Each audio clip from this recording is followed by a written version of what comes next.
pembelajaran sebelumnya sudah saya jelaskan ketika kategorinya ada dua. Di sesi kali ini akan saya jelaskan variabel kualitatifnya itu kategorinya lebih dari dua ya. Saya akan berikan contoh di sini, contoh dulu ya, ini contoh di marketing ya. Contoh di marketing. Nanti saya berikan contoh di keuangan ya. Oke, ini saya berikan contoh misalnya begini ya. Di marketing ya, orang untuk membeli sebuah produk pasti memiliki banyak pertimbangan ya, pasti memiliki banyak pertimbangan. Misalnya pertimbangannya merek ya, ada merek A, B, C gitu ya. Kemudian pertimbangannya juga warna misalnya ya, warnanya merah, biru ya. Juga mungkin ada pertimbangan, biasanya pertimbangannya harga ya. Ada yang merek A, misalnya di merek ada A, B, C ya, terus warna ada merah dan biru. Harga misalnya ada 3 pilihan harga, ada 300, 500, 700 misalnya gitu ya. 300 apa nih? 300 dolar kah? Misalnya gitu ya. Kan sepatu-sepatu brand-brand ternama kan harganya memang sudah cukup mahal gitu ya. Ya anggaplah gitulah, harga 300, 500, 700. Nah, ini ya kalau kita melakukan analisis lebih lanjut, nah kita bisa susun ya beberapa opsinya ya, opsi yang muncul. Ini kan 3 ya. Ini 3, merek ada 3 level ya, warna ada 2 level. Harga ada 3 level. Jadi sebetulnya kalau kita lakukan perkalian, ini berarti kan 3 kali 2 kali 3 ya. Maka akan ada 18 komposisi. Ya, akan ada 18 komposisi. Ya, ini kalau mau dijelasin lebih detail ya, karena memang dengan menggunakan dummy variable ini, kalau di marketing misalnya bisa pakai di conjoin ya, di conjoin analisis contohnya seperti itu. Saya hanya menjelaskan ini contohnya. Jadi ketika semakin rumit gitu ya, dummy-nya nggak cuma 2, kategori nggak cuma 2. Kalau kategorinya cuma 2, dummy-nya berarti kan cuma 1, kan n-1 ya. Nah ini ada 18 opsi. Misalnya gini ya, ini saya istilahnya card ya. Card itu ya inilah komposisi 1, 2, 3, ada 18 nih semuanya ya. Ada 18 kemungkinan yang muncul. Bisa aja mereknya A, warnanya merah, harganya 300 gitu ya. Kemudian bisa aja mereknya tetap A, warnanya merah, tapi harganya 500. Oke, mereknya A, warnanya merah, harganya 700. Kan gitu ya, dan seterusnya. Oke, ini saya rasa teman-teman paham lah ya. Ini ada 18 kemungkinan kombinasi yang muncul ketika saya punya atributnya merek, warna, sama harga ya. Ini bisa di keuangan, bisa nggak? Bisa. Tadi misalnya dia terdaftar di bursa atau tidak, ya misalnya terdaftar, tidak terdaftar. Terus misalnya atribut berikutnya misalnya size perusahaannya ada besar, sedang, misalnya kecil. Yang berikutnya lagi misalnya apa? Yang cuma 2 kategori ya, misalnya direkomendasikan oleh pakar atau tidak, misalnya direkomendasikan, tidak direkomendasikan, misalnya begitulah ya. Tuh, seperti itu. Jadi ini bisa digunakan di topik apapun lah ya, bisa di coding manajemen kita, di marketing bisa, di keuangan bisa. Ini saya kasih contohnya marketing dulu. Nanti untuk mengantarkan teman-teman, Pak, contohnya di keuangan kayak gimana? Ya, kita justru kalian nanti ketika melakukan skripsi, ya itulah pengembangan dan kreativitas kalian gitu ya. Oke, kita punya 18 kombinasi ya. Kita punya 18 kombinasi kurang lebih seperti itu. Nah, ini ya, ini kan kalau kita mau analisis ya dalam teknik analisis datanya, kita susun begini dulu kan. Ini kan merek ya. Ini merek A, B, C ya. Ingat kemarin. Kalau dia go public 1 ya, tidak go public 0 kan, cuma 2 kan ya. Ingat gini, ini dummy itu sifatnya yes or no aja.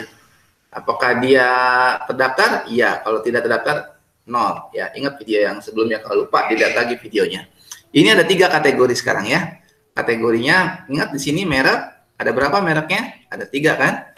Ya, mereknya A, B, C ya. Di sini saya tuliskan A, B, C. Oke ya. Warna ada berapa? 2 kan? Merah dan biru. Maka di sini saya tulis aja merah, biru. Oke. Kemudian di sini harga ya. Harga ada 3 pilihan, 300, 500, 700. Ya, saya taruh juga di sini 300, 500, 700. Preferensi itu maksudnya adalah skor kesukaan dia.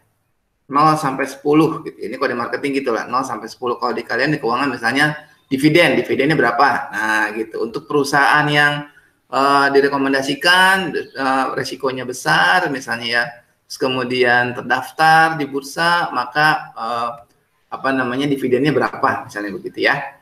Ini kan metrik nih di sininya ya, ini metrik yang ininya. Oke, yang ininya non metrik ya, ini non metrik karena kualitatif kan, ada mereknya A, B, C, merah, biru untuk warna, terus ini harga 300, 500, 700. Kalian bisa sesuaikan dengan topik skripsi kalian. Kalau kalian misalnya, Pak saya pengen, kadang ada aja ya namanya mahasiswa kan kreatif, Pak saya pengen tahu Pak, orang kalau berinvest itu apakah jenis kategori bisnisnya berpengaruh nggak? Misalnya kalau tambang, non tambang Pak, kan kabarnya kalau tambang misalnya lebih besar dividennya misalnya gitu ya. Oke, berarti tambang, non tambang misalnya begitu ya. Kalian kreativitas kalian aja lah ya. Nah, berikutnya di sini kita lihat ya. Ini 100, ini maksudnya gimana? Maksudnya gini ya. Ya, di sini kan kita punya 18 ya. Kita punya 18 nih. Lihat ini ya. Kita punya 18 kombinasi. Oke. Ingat, yang pertama dia mereknya A. Oke. Berarti kalau dia mereknya A kita kasih angka 1. Selain merek A kita kasih 0. 0 gitu ya. Apakah dia A? Iya. Apakah dia B? Bukan. Apakah dia C? Bukan. Karena dia A. Kan di sini. Ya. Oke, sebelum saya lanjut, teman-teman paham nggak mengkodingkan ini? Paham ya? Paham, Pak. Paham ya? Oke. Kalau Paham, Pak. Kalau ada yang kurang paham, langsung ini ya, karena saya nggak bisa lihat tampilan teman-teman ya, saya yang di layar saya ini hanya tampilan Excel. Misalkan Pak, itu gimana sih Pak, ulangi lagi dong Pak, kayak gitu ya. Karena kalau teman-teman nggak respon, nanti saya anggap udah ngerti. Karena ini kalau nggak ngerti cara codingnya, nanti salah nih analisisnya. Oke ya, lihat data yang kita punya. Data yang kita punya 18 kombinasi kan gitu ya. Ini basic nih. Nanti untuk di praktek lebih lanjut, kita tinggal ngikutin aja. Oke, kita punya A ya, berarti dia harus A. Oke, ketika A, B, C, A itu kita kasih angka 1, ya kan? Dia apakah dia B? Bukan, dia kan A, gitu kan? Dia kan A. Apakah dia C? Bukan, berarti 0, 1, 0, 0. Oke, warnanya apa? Merah. Berarti di merah kita kasih 1. Apakah dia biru? Bukan, yang dimintanya merah. Oke, maka birunya 0. Paham ya? Nah, sekarang 300, 500, 700 ya. Berapa dia data yang kita punya? 300. Berarti 300 kita kasih angka 1. Lainnya kita kasih angka 0, 0. Ya. Dan seterusnya. Contoh misalnya ini ya. C merah 300. Perhatikan nomor 13. C merah 300. Lihat data di sini. Apakah dia A? Bukan. Apakah dia B? Bukan. Apakah dia C? Ya. Ya kan? Apakah dia merah? Ya. Apakah dia biru? Bukan. Ya, apakah dia 300? Iya. Gitu ya. Apakah 500? Bukan. Kayak gitu ya. Seperti itu. Nah, kalau kita sudah membentuk seperti ini, ya, ini udah kita bikin codingnya udah benar, datanya udah oke, maka sekarang kita bikin dummy-nya. Ya, kalau teman-teman perhatikan dummy yang kemarin kategorinya ada 2, maka dummy-nya 1. Ya. Masih ingat nggak? Ada nggak file sini ya? Oke, yang ini kan saham biasa. Udah berganti file ini sekarang ya, teman-teman, di layar teman-teman kelihatan nggak ini? Saham biasa, saham preferen? Sudah, Pak. Oke. Kalau yang kemarin ini kan sangat sederhana sekali. Kategori cuma 2, ya kan? Saham biasa, saham preferen. Oke. Nah, kalau seperti ini datanya dari mana Pak? Kok ujuk-ujuk begini? Nah, ini ada ceritanya. Ya, sebenarnya nggak langsung tiba-tiba saham 110 nggak gitu, tapi kayak gini, dibikin dulu kayak begini ya. Nanti saya kasih contoh yang ini ya, manufaktur, tambang, perbankan nanti ya. Oke, saya kasih contoh yang ini. Ini kita udah punya data ya, kita udah punya data seperti ini ya, kita udah punya data seperti ini. Maka sekarang kita bentuk dummy-nya seperti ini ya. Dummy itu jumlah kategori dikurangi 1. Ingat, dummy itu jumlah kategori dikurangi 1. Seperti tadi nih, kita punya kategorinya ada 2, saham biasa dan saham preferen. Maka dummy-nya hanya 1, ini hanya 1 kan. Satu kolom doang kan ya? Ini satu kolom doang. Oke. Nah, karena untuk contoh ini kita punya kategorinya 3, A, B, C, maka kita kurangi 1. Jadi dummy-nya ada 2. Ya, dalam hal ini saya ambil contoh yang jadi dummy-nya adalah B sama C. Nah, yang kita kurangi, yang kita hilangkan adalah variabel yang menjadi acuan. Ingat, variabel yang menjadi acuan. Misalnya begini, kalau contoh di keuangan ya. Kita ada perusahaan bergerak di bidang manufaktur, tambang, perbankan. Yang mau kalian jadikan acuan yang mana? Oh, saya jadikan perbankan deh Pak sebagai acuan. Kenapa? Karena manufaktur dan tambang itu kan bergerak di sektor produksi, gitu kan, produksi barang. Sedangkan perbankan itu kan di jasa, misalnya gitu. Jadi saya ingin membandingkan Pak, bagaimana misalnya dividen antara perusahaan yang bergerak di bidang tambang ya dengan yang jasa misalnya, jadi dibandingkan seperti itu. Ada perbedaan enggak? Misalnya gitu ya. Nah itu yang dijadikan acuan adalah biasanya memang yang tergantung topik penelitian kita, gitu ya. Jadi kalau regresi dummy variabel ada acuannya. Nah acuan itu kita hilangkan, bukan hilangkan, tidak di entry dalam tabel, ya, tidak di entry dalam tabel, atau kita jadikan reference group. Lihat di sini ya, A, B, C, ya. Yang saya siapkan untuk di input hanya B dan C, hanya B dan C, ya, hanya B dan C. A-nya kenapa? Karena A-nya mau dijadikan sebagai reference group.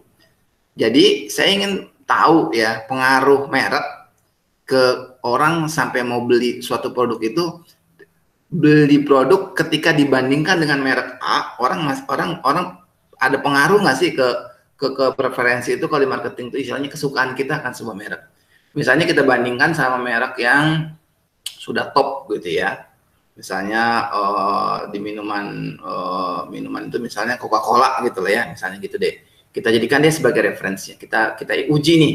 Kalau merek ini kita bandingkan sama merek yang top, orang masih suka nggak sih untuk belinya gitu. Tadi orang investasi, kita bandingkan sama saham atau bandingkan sama deposito. Jadi terserah kalian, bukan terserah kalian sih ya, tergantung penelitian kalian nih, tergantung skripsi kalian mau menjadikan acuan yang mana. Pak, saya mau jadikan acuan deposito, Pak. Kenapa? Kalau deposito kan cenderung nggak ada resiko kan ya. Saya membandingkan justru instrumen-instrumen pengaruh resiko terhadap keputusan berinvestasi itu ada nggak sih pengaruhnya, gitu ya. Jadi saya membandingkan, kalau untuk yang deposito kan resikonya boleh dikatakan tidak ada resiko ya, risk free atau ya sangat rendah sekali. Itu dijadikan reference oleh kalian. Sedangkan obligasi sama saham kalian jadikan sebagai itu dummy-nya, ya. Paham ya? Itu bukan terserah kalian ya, terserah kalian, tapi misalnya tergantung skripsinya, tergantung penelitiannya, ya. Apa yang mau diuji? Kalau di contoh ini saya jadikan yang pertama lah, yang A ini sebagai referensi. Jadi nggak diinputkan ke dalam tabelnya.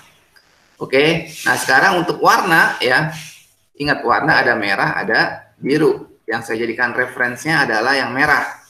Jadi nanti biru dibandingkan sama merah, gitu ya. Yang harga juga sama, 300 dianggap misalnya harga pasar deh, harga pasaran gitu ya. Kita pengen lihat ketika dia harganya dibandingkan harga pasaran, dia masih suka nggak untuk beli produk itu, gitu ya. Jadi ini yang akan kita input nih, ini yang kita input ke data ya.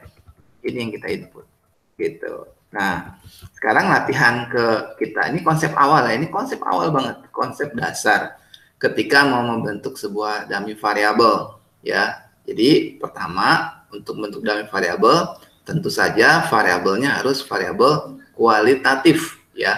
Variabel kualitatif memiliki kategori lebih dari 1 atau minimum 2. Ketika kategorinya hanya 2 seperti yang kemarin nih ya, dia cuma saham biasa, saham preferen gitu ya. Sebenarnya ini nggak langsung begini ya, ini nggak langsung begini.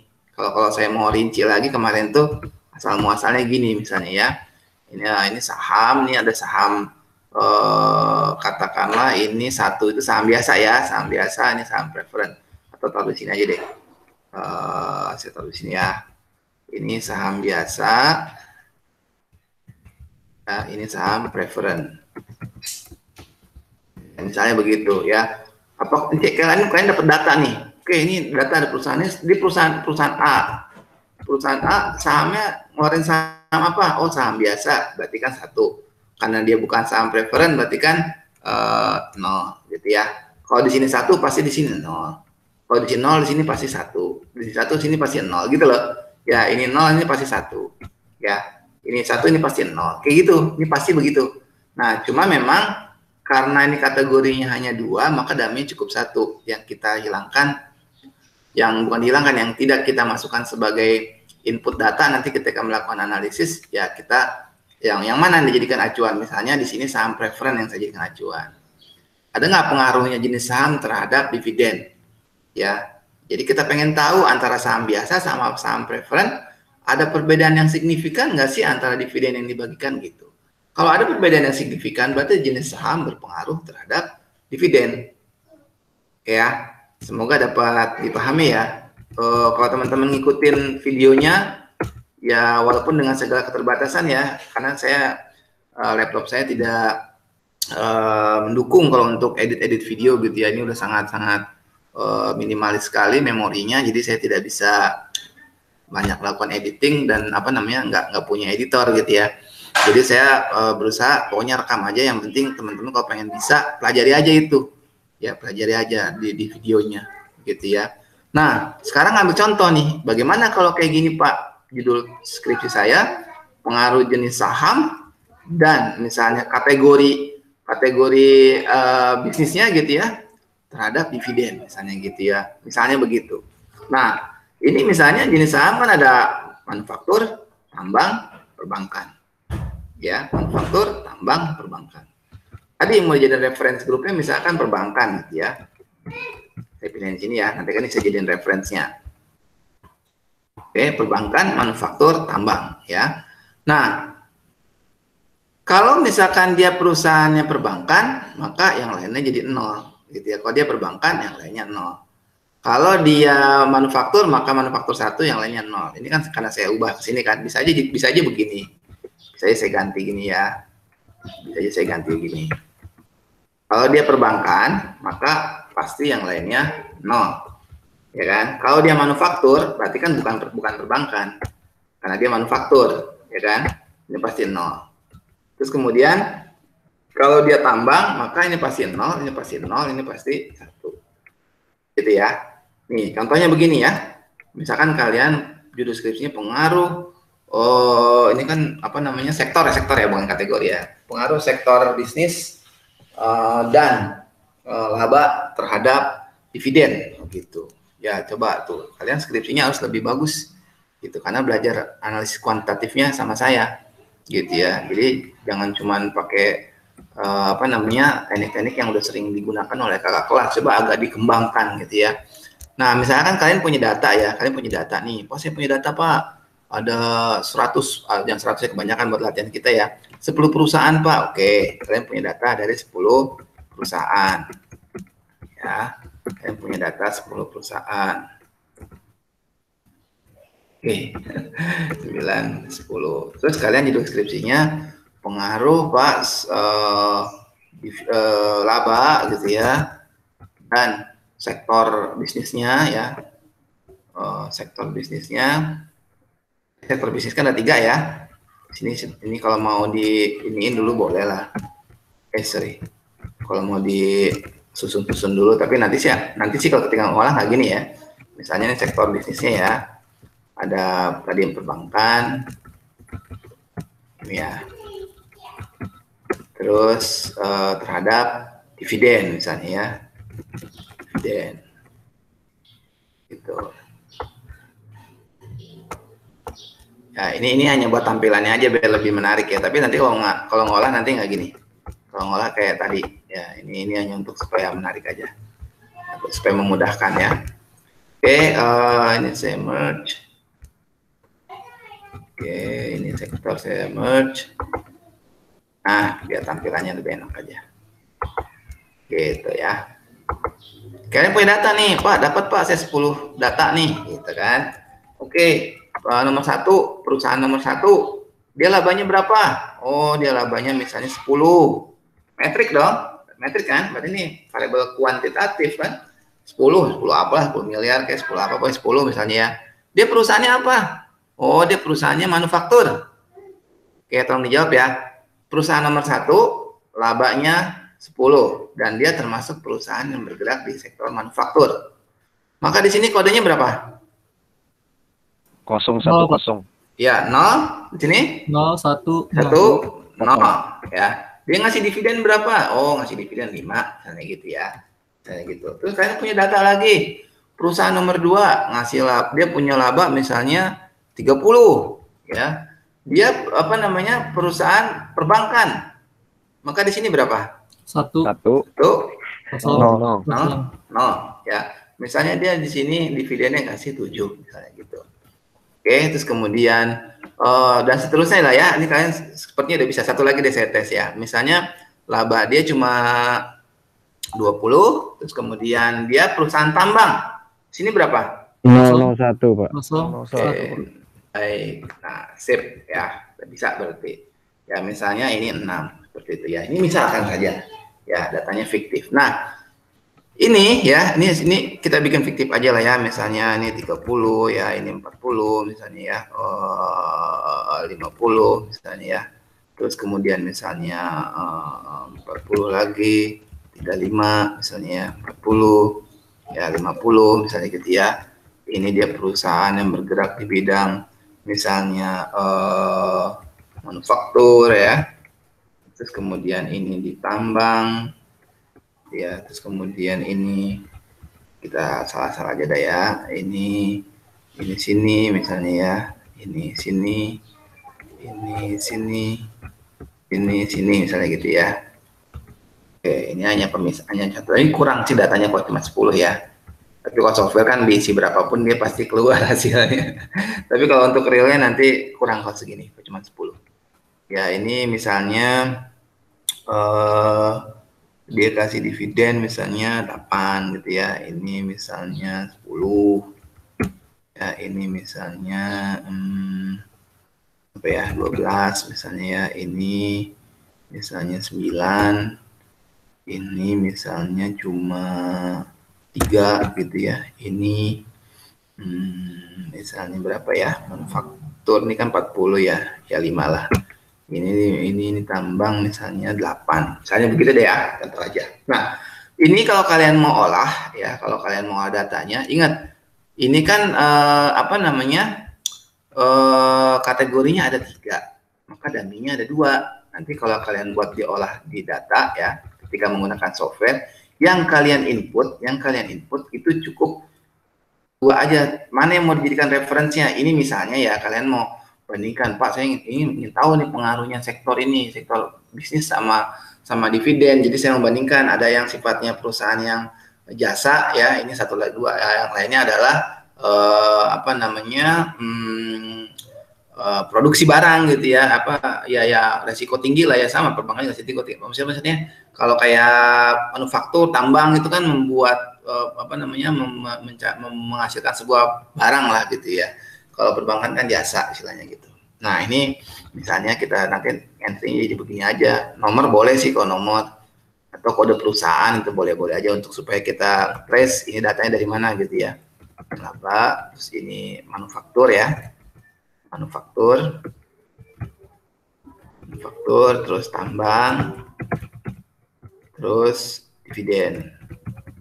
Gitu ya. Jadi ini diambil aja dari sini. Ini sama, cuman nanti tinggal menerjemahkannya aja,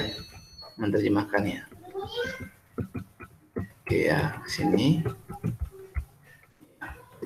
Oke ya, baik nih ya, datanya gini, entry-nya nanti ya, manufaktur, tambang, dividen. Ini adalah tadi sektor kan, sektor usahanya apa, manufaktur, tambang. Kita pengen uji sektor usaha ini punya pengaruh nggak sih, punya pengaruh signifikan nggak sih terhadap dividen. Dugaan kita kan semakin dia apa namanya semakin resikonya semakin tinggi karena dia kan berhubungan sama manufaktur kan bikin barang. Kalau tambang itu kan juga apa ya yang berada di bumi gitu ya, mungkin resikonya lebih tinggi dibandingkan yang jasa misalnya gitu.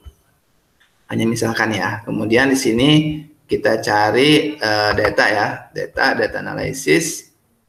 Nanti kalau kalian pakai regresi, uji asumsi klasik, yang ini nggak usah dimasukin, yang ini, karena ini kategori ya, asumsi klasiknya yang ini aja, nih laba sama dividennya, yang metrik aja ya, itu yang perlu diuji asumsi klasiknya, kayak normalitas gitu ya, multikolinearitas, itu yang metriknya aja, kalau yang kategori nggak usah dimasukin, gitu ya. Oke, kita pilih data analisis ya. Ada yang pernah bilang ke saya, Pak, saya data analisisnya nggak muncul, Pak. Adanya di mana? Ya, pernah saya sampaikan, adanya di Excel option. Di sini ya, Excel option. Diaktifin dulu. Oke, kita pilih data analisis, kita pilih regression. Kalau pengen lebih lengkap pakai softwarenya kayak SPSS gitu ya. Tapi ya pakai Excel juga bisa sih. Kalau saya sih software yang mana aja lah. Oke, dividen ya, dividen sebagai Y-nya. Kemudian di sini input X-nya adalah variabel X-nya ini semua nih, ya semua. Oke, kita taruh di mana ya? Di worksheet aja deh. Nah, ini dia hasilnya ya.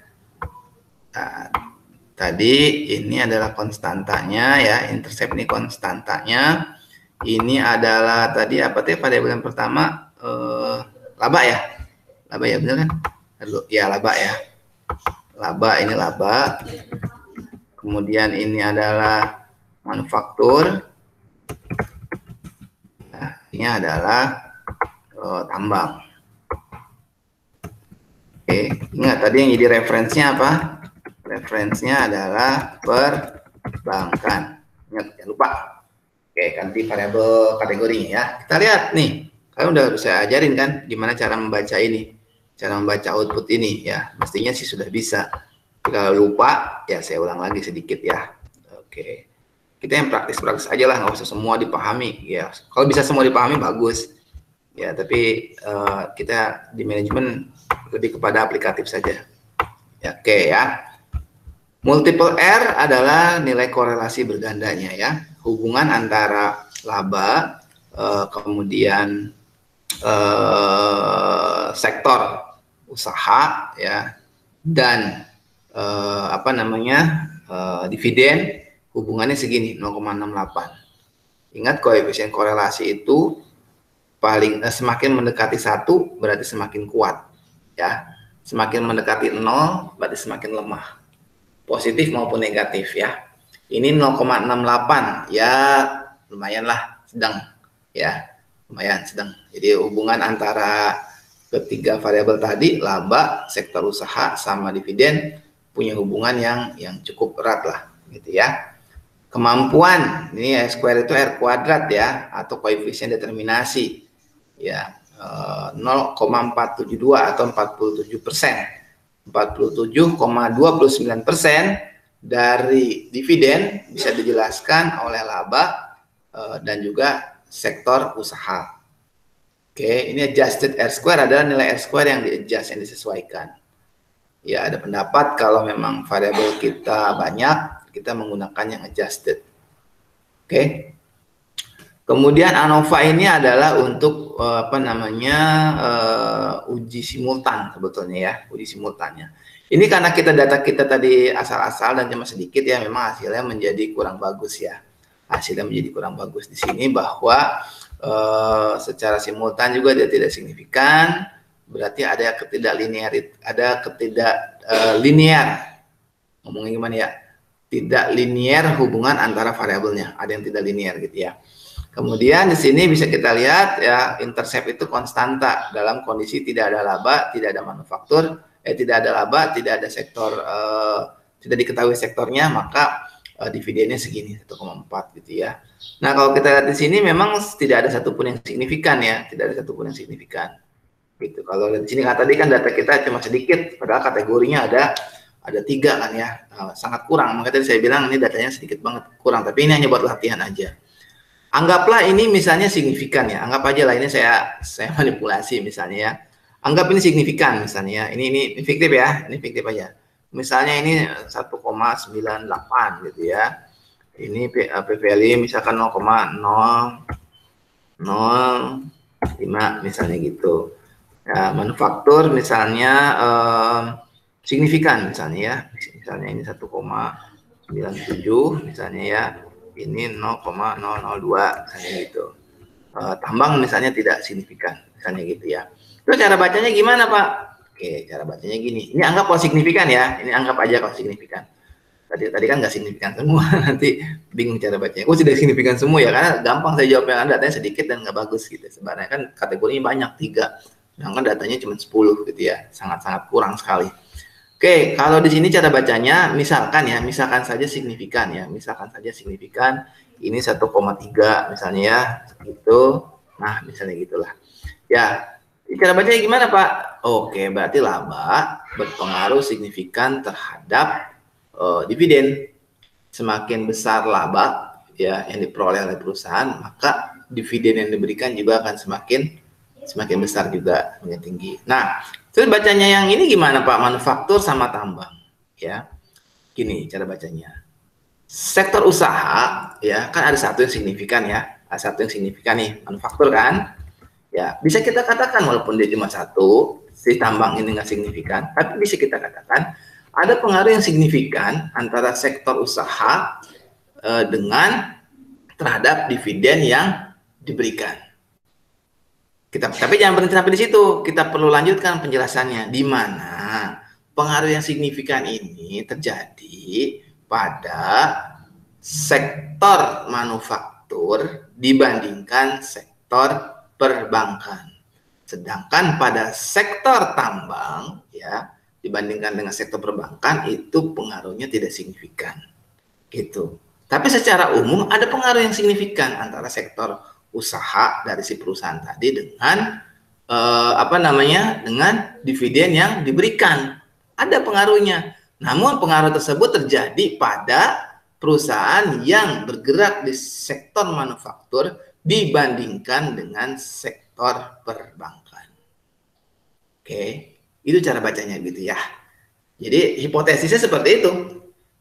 Ya, ada nggak pengaruh yang signifikan? Ada. Kalau berbicara Heinsohn hipotesisnya, pengaruh sektor usaha terhadap dividen. Pengaruhnya ada nggak? Ada kan satu, ada yang signifikan. Pak, yang tambang kan signifikan. Iya, kalian menjelaskannya, dilengkapin. Nggak seperti yang tadi kan laba, ada pengaruh signifikan. Udah selesai, nggak ada pengaruh, ya udah nggak ada pengaruh signifikan. Tapi kalau di kategori yang sifatnya dummy tadi, kalian jelasinnya lanjutin.